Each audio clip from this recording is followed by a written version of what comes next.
Audio Jungle.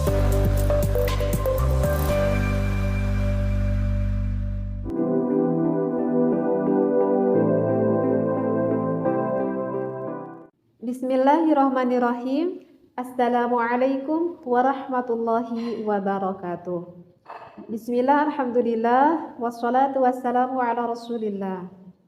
Berjumpa kembali, mudah-mudahan kita semua berada di dalam rahmatnya Allah. Amin ya Allah ya Rabbal Alamin.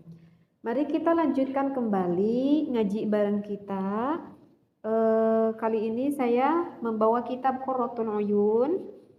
Bagi yang di rumah mempunyai kitabnya, maka bisa ngaji bareng-bareng ya, ngadares bareng-bareng. Bisa dilihat pada halaman ke-32. Di sana ada faslun walid dukhuli waqtuhu ma'rufun. Mungkin di fasal ini akan membahas adab-adaban ataupun tata krama malam pertama bagi pengantin baru. Bismillahirrahmanirrahim. Bismillah, alhamdulillah, wassalatu wassalamu ala rasulillah. Tetapi mohon maaf ya, mungkin saya nanti di dalam referensinya saya tidak akan baca semuanya ya, karena takut terlalu memakan banyak durasi waktu, sehingga poin-poinnya saja yang akan saya bacakan referensinya. Bismillahirrahmanirrahim. Faslun. Akhbara rahimahullahu annal matluba fi dukhuliz zawji bi zawjatihi. Di mana ada seorang suami yang ingin mendukhul istrinya. Mendukhul itu artinya adalah berhubungan. Ayyakuna ba'da salatil isya'i li'anna dzalika huwa sunnatu. Jika sang suami mendukhul istrinya sesudah mengerjakan sholat isya, maka as-sunnatu itu disunnahkan atau sunnahnya Rasulullah Shallallahu Alaihi Wasallam. Wa yajuzu, tetapi boleh kok ayyakuna ba'da sholatil maghribi wa qabla al-isya'i. Tapi ini mau udah maghrib tapi belum sholat isya, artinya sesudah maghrib sebelum isya, boleh nggak dilakukan pada waktu itu? Itu jawabnya juga boleh ya. Misal udah nggak kuat nih, boleh nggak? Boleh. Baik, saya ada nazom, ini ada 4 nazom, akan saya lewat ya. Langsung ini ke bawahnya, akhbara rahimahullahu fi hadhil abyati. Nah, ini langsung nih ke inti menerangkan adab-adaban ataupun tata keramanya bagi pengantin baru. Anna liddukhuli adaban. Sesungguhnya dukhul itu mempunyai adab-adaban atau mempunyai tata krama. Minha, sebagian dari adab-adaban itu adalah ayyutahhira batinahu. Seorang suami dan juga istri itu harus membersihkan dulu batiniyahnya. Harus membersihkan dulu hatinya. Dengan apa? Wa yuzayyinahu bit-taubati min jami'i dzunubi wal afati wal uyubi. Maka untuk pengantin baru, yang pertama adab-adaban yang harus dilakukan itu adalah bertaubat dulu kepada Allah min jami'i dzunubi, dari segala dosa yang pernah ia lakukan, baik dari segala penyakit hati ataupun dari segala keaiban. Maka istighfarlah dulu suaminya dan juga istrinya. Baik istighfarnya diucapkan, baik tidak diucapkan, itu tidak apa-apa. Yang penting hatinya benar-benar bertaubatan kepada Allah. Kenapa? Karena fayudkhilu tahiran nadhifan. Karena kalau misalkan sang suaminya itu sudah bertaubat kepada Allah, maka nanti ketika suaminya mau mendukhul ataupun mau menggauli istrinya itu, maka nadhifan hissan wa ma'nan, maka mendatangi suaminya itu berada di dalam keadaan suci, berada di dalam keadaan bersih secara hissi itu adalah secara jasadnya, secara lahiriahnya, wa ma'nan, dan juga secara makna. Jadi bersih lahir dan juga bersih batinnya ketika suami melakukan mendukhul istrinya. Li'anallahu ta'ala yukmilu lahu amara dinihi. Mudah-mudahan Allah Ta'ala menyempurnakan terhadap pasangan ini ya, terhadap suaminya akan agamanya. Amin ya Allah ya Rabbal Alamin. Ya, ini yang berdasarkan kenapa harus melakukan hal itu dulu. Ini berdasarkan dari hadis man tazawwaja faqad istakmala nisfu dinihi. Barang siapa seorang suami maksud saya tazawwaj di sini barang siapa yang melakukan menikah maka sempurnalah nisfu dinihi, setengah agamanya. Falyattaqillaha fin nisfisani, dan maka takwalah kamu kepada Allah, maka setengahnya agama itu sempurna untuk yang keduanya. Seperti itu. Nah, jadi itu yang pertama ya, bertaubat dulu bagi suaminya dan juga bagi istrinya. Untuk selanjutnya wa minha ayyasta'mila sunnata fi dzalika fayuqaddimu rijlahul yumna. Nah, ceritanya nih perempuannya itu ataupun istrinya itu sedang berada di kamar gitu ya, di kamar pengantin. Nah, sekarang pengantin laki-lakinya itu mau masuk tuh ke kamar pengantin. Nah, maka ketika sang suami masuk ke kamar, di sini dikatakan masuknya itu menggunakan yumna, menggunakan kaki yang kanan, jangan kaki yang kiri. Kaki yang kanan. Dan suami tersebut sumayaqulu, kemudian sang suaminya berkata, Bismillahi wassalamu ala rasulillahi assalamualaikum. Gitu. Biasanya kan kalau kita mau masuk ke rumah ya, kalau kita mau masuk ke rumah kan kita cukup hanya ucapkan assalamualaikum aja. Nah, kalau untuk pengantin suami, maka ada sedikit sebelum kata assalamualaikum, gampang kok.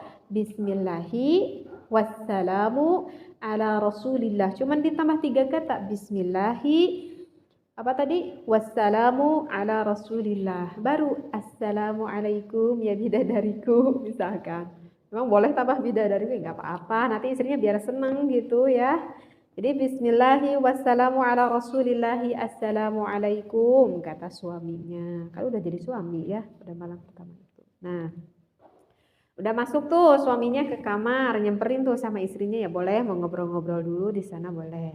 Nah, ceritanya udah sholat maghrib nih. Ini ceritanya udah sholat maghrib. Nah, sesudah gitu, maka apa di dalam adab-adaban tata krama yang harus dilakukan oleh suami dan juga istri. Nah, maka sang suami itu mengajak kepada istrinya, summa yusalli rak'ataini au aktsara bima tayassara.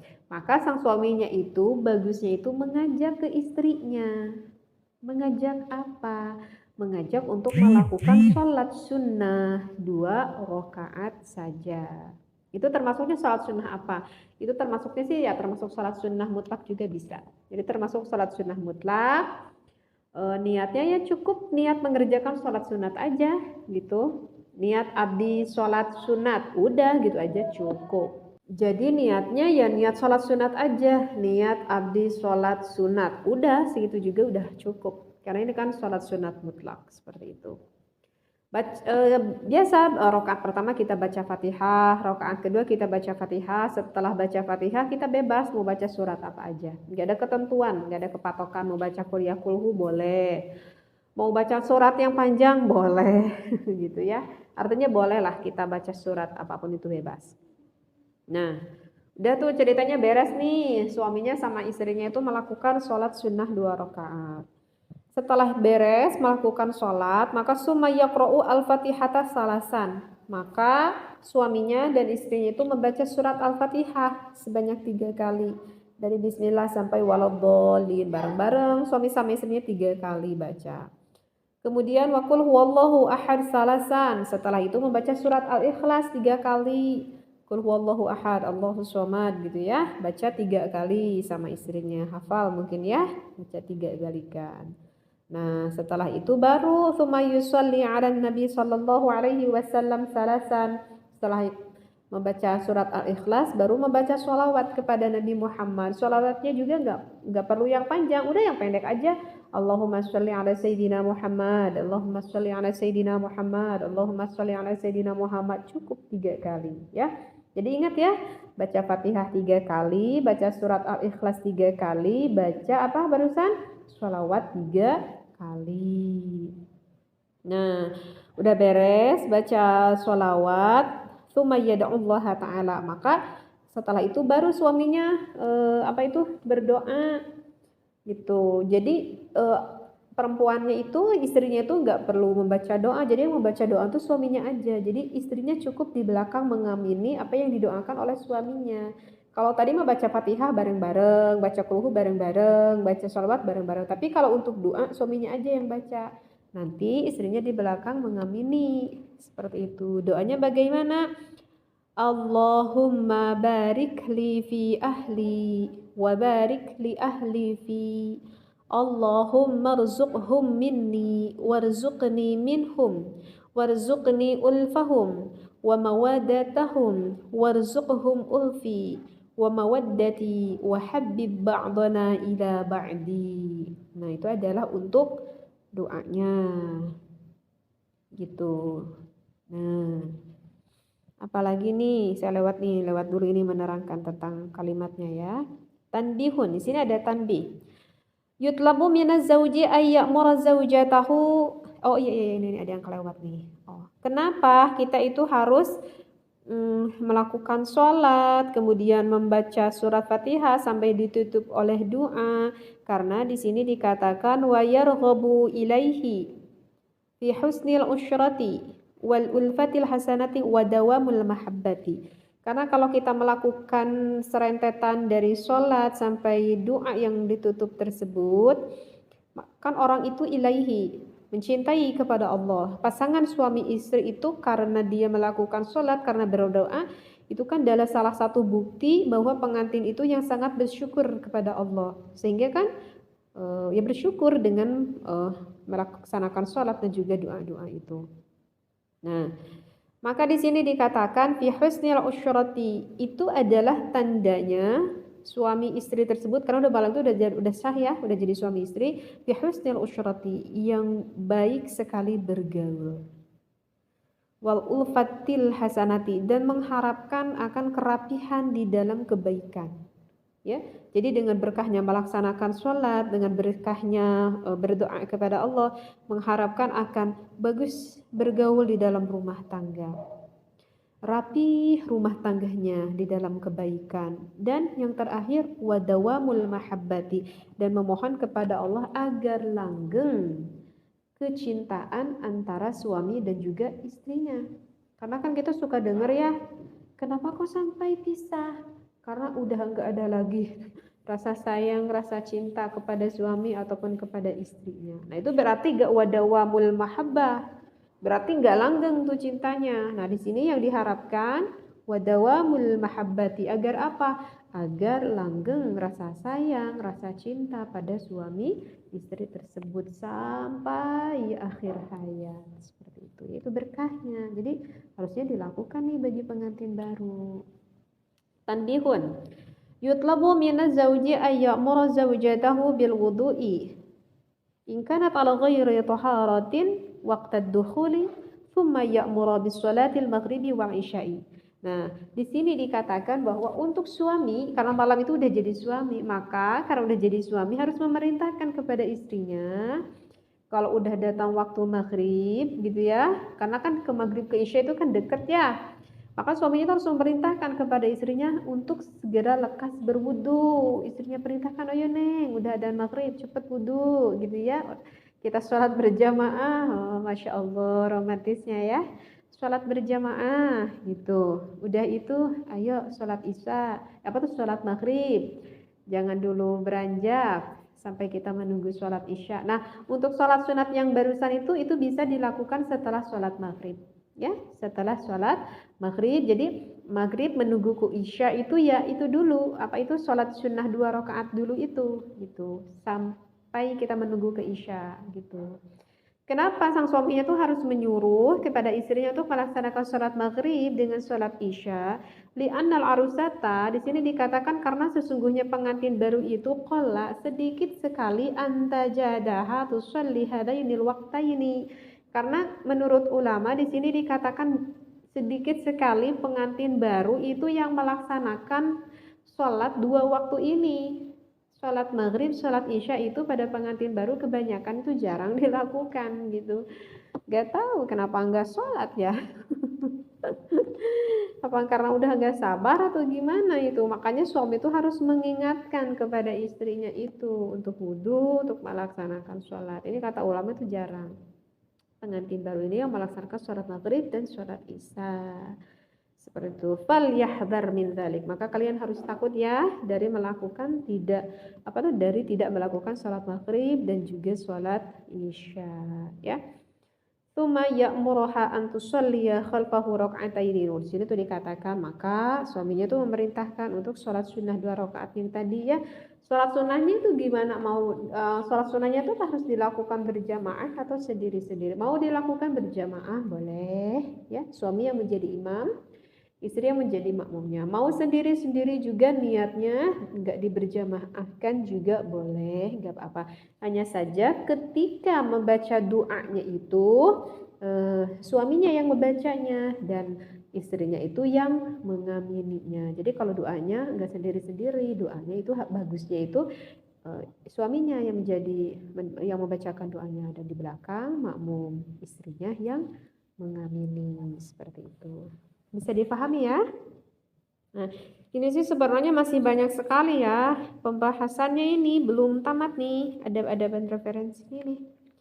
Tuh masih ada sekitar 1 lembar lebih. Nggak mungkin saya selesaikan pembahasannya sekarang, karena kalau terlalu panjang saya takut nggak konsentrasi nanti yang mendengarkannya. Ingat waktu di Kobong dulu gitu, kalau ngaji terlalu panjang tuh kalakah jadi ngantuk ngedengerin ajengannya ya. Jadi nggak perlu panjang-panjang, biar sedikit tetapi paham ya akan ilmu yang saya bacakan ini dan kita bisa mengamalkannya. Ini khusus untuk pengantin baru, tapi orang tua juga gak apa-apa kita tahu, nanti kasih tahu anaknya ya kalau nanti pengantin tuh gini tuh caranya. Seperti itu. Insya Allah ya, untuk selanjutnya ini masih belum tamat pembahasannya. Insya Allah nanti saya bahas ya di video selanjutnya. Untuk para pendengar semuanya, bagi yang ingin belajar mengaji Al-Quran bisa ditengok channel Ngaji Bersama Teteh. Atau kalau ingin tahu pembahasan fikih dan ilmunya lainnya yang lebih luas, bisa ditengok di channel Pondok Wallahu a'lam. Wassalamualaikum warahmatullahi wabarakatuh.